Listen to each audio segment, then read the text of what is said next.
कुणी तुमची ओवाळणी खाण्याची धमकी दिली आणि कशा प्रकारे त्याचा निश्चित करतात? आज महायुतीचा सहभागी आमदार दीड दमडीचा रवी राणा यांनी महाराष्ट्रातल्या लाडक्या बहिणींना अशा प्रकारची धमकी दिली आहे की तुम्ही जर आम्हाला मतरूपी आशीर्वाद दिले नाहीत तर तुम्हाला मिळालेले 1,500 रुपये आम्ही तुमच्या खात्यातनं काढून घेऊ आणि जर दिले तर ते दुप्पट देऊ. त्यांच्या काय बापाचे पैसे नाही आहेत, हे जे आहे टॅक्स रुपी जनतेचे पैसे आहेत आणि तुम्ही आणलेली ही योजना आहे. ही योजना हे मुख्यमंत्री लाडकी बहीण नसून मुख्यमंत्री लाडकी खुर्ची योजना आहे, हे जनतेला आता कळलेलं आहे.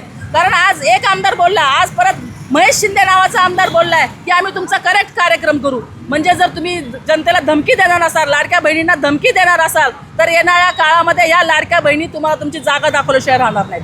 विरोधी सरकार हे तुम्हाला लाडकी बहीण योजनेचा गांजर दाखवत आहे का? निवडणुकीपूर्वी तुम्हाला पैसे देण्याची भाषा करतात आणि हे फसवणीची काम आहे सगळे.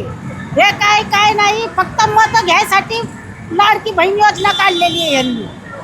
फक्त मतं घेण्यासाठीच लाडकी बहीण काढलेली आहे. यांचं राशन महाग आहे, डाळी डुळी महाग आहे, गॅस महाग आहे. 1,500 मध्ये काय आता सध्याला येतंय?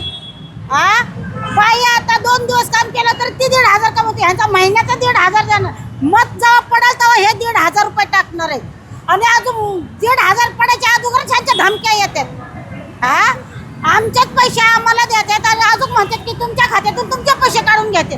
मग हे कसली बहिणीची लाडकी बहीण आहे? असला काय लाडका भाऊ आहे कुणाचा?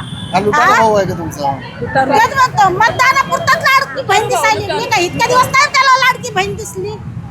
आता मतदान जवळ आल्यावरच लाडकी बहीण दिसायली का? ह्याच्या अगोदर लाडका भाऊ झोपला होता का?